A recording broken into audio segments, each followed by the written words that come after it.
All right, back for another beer review, and today I'm reviewing a beer from the Flying Bison Brewing Company, and they're out of Buffalo, New York, and this is their Zeal IPA. So this is a session IPA that comes in at 4.5% alcohol by volume and 15 IBUs. And at the time of review, this beer is approximately, I have no idea how old. Well, not specifically, but I do know that this beer was released at the end of August. So we're talking, at the time of review, probably about a month old, maybe a few days under. They have no bottle on date, which is disappointing, but whatever. So Flying Bison, this is the first beer I'm reviewing from them on the channel, and they're kind of like the OG Buffalo craft brewery.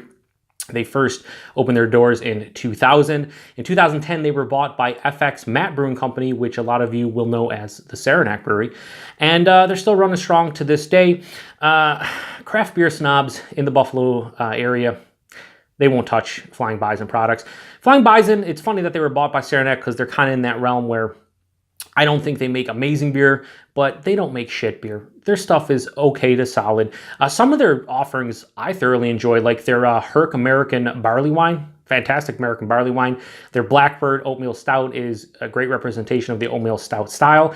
And their Juice Caboose, which they released last year for the first time in New England style IPA, was damn tasty as well. Their base beers, they have their Rusty Chain, which is a Vienna style lager. They have a Aviator Red, which is an Irish red. And then they have Buffalo Kolsch 716, which is a German style Kolsch. Those are like their core beers. And you see them pretty much on tap all over Western New York. And you know what? Occasionally I'll have them on tap, especially if there's nothing else that really interests me. I know that they're very reliable, and I know what I'm going to get each and every time. I don't hate on Flying Bison. Let's just say that. I'll definitely review more of their beer in the future. And when I saw this beer, I was like, you know what? I have to give it a go. And that's because this is a session IPA that is using nothing but New Zealand hops. So they're using 5 different varieties throughout the brewing process. I'm trying to think if I can remember all 5 of them. Rakau, Motueka, Nelson Sauvin, Dr. Rudi, and Pacific Gem. I was going to say Pacific Jade, but it's Pacific Gem. And yeah, I thought that was cool. Session IPA that uses only New Zealand hops. I don't think I've had one. And if I have, it certainly didn't have 5 different varieties. So yeah, anyway, let's crack this open and get it into a glass, see what we got going on. So Flying Bison, I've been to the brewery before. Nice little location in Larkinville, the new one where they moved. They used to be on Ontario Street, I believe, in Buffalo. And yeah, it's a really nice location. They have Food Truck Tuesdays in the summer, and like right down the street, you can walk to the brewery. So it's like perfect match made in heaven. But anyway, let's give this a proper pour. This is looking hazy in the glass, honestly, or in the bottle. So yeah, it's pouring out hazy as well. Who would have thunk it? A little bit of a hair there. So yeah, this has, I don't know how this is gonna come off on camera. So many times I'll be like, oh, this has a super bright, yellow color, and then I'll look and I'll be like, wow, that's kind of like amber. But yeah, this is like a bright, hazy lemonade. That's what that is. It looks like a New England style IPA, about a finger of a bright white head. Yeah, very turbid, very murky. But yeah, it's very light. Like I said, it looks like a lemonade. That's crazy how light that is. I didn't expect it to be that light. Let's get a nose on it. You can tell they're using New Zealand hops in this one. It has that white grape, white wine, passion fruit, just medley of just different fruits that are more akin to the New Zealand hops as opposed to a lot of the American hops. Dare I say gooseberry? I had a gooseberry for the first time a couple months ago, and yeah, I could see it.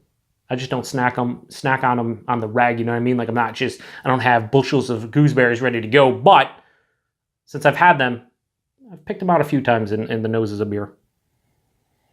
There's this underlying dankness as well. So you're hit with like that bit, like for me, the predominant nose is basically white grape, white wine. But there is that underlying dankness. There's some passion fruit, maybe even a little bit of a pineapple and like mango hanging around as well. And since it's a session IPA, lower ABV, I'm picking up a little bit on the malt, this like slightly crackery, biscuity malt component. I don't know what they're using, if they're like going for a golden promise or something that just carries the hops, but I do get a little bit of like a malt character here. So yeah, it smells pretty nice. Let's get into it. Cheers.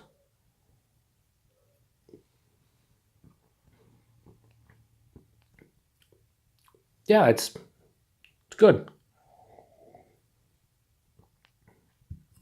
First thing I notice is that 4.5%. The body is definitely showing that it is a 4.5% beer. This is like higher side of light-bodied. It's not watery, at least, but it is quite thin. Which, if you're sessioning something, you don't want it to be too heavy in body. So it's like on the higher side of light body. The mouthfeel, though, it has a nice balance of like a crisp, effervescent, like spritzy carbonation, along with a slightly soft feel to the mouthfeel as well. I don't know if they're using like flaked oats in this one, or flaked wheat or something to help out that mouthfeel, but I wouldn't be surprised if they are. Flavor-wise, though, everything in the nose kind of carries over, just a little bit dialed back. You have more of that white grape, white wine characteristic.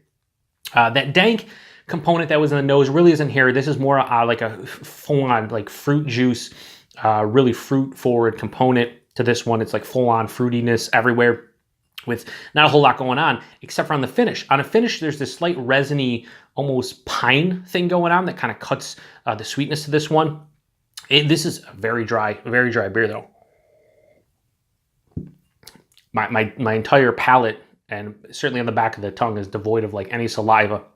It's gone. It's bone dry, which, again, when you're sessioning something, I guess that would make a lot of sense, right? To be super, super dry and just wanting you to go back for more, which I keep on doing.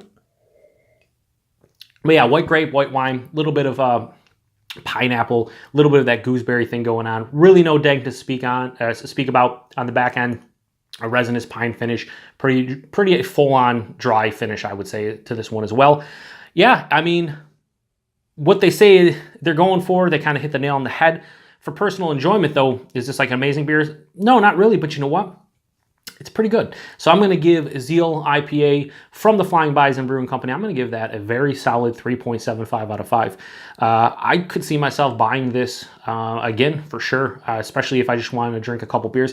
4.5%, you're probably talking like 150, 160 calories per bottle, which, again, me being on the diet, losing weight and stuff, I could drink a couple of these and, won't really hurt me too much. So, yeah, that was Zeal IPA from Flying Bison Brewing Company, 3.75 out of 5. If you're in the Western New York area or anywhere close and you end up going to a bottle shop, seek this one out, especially if you like session IPAs. I know a lot of you don't.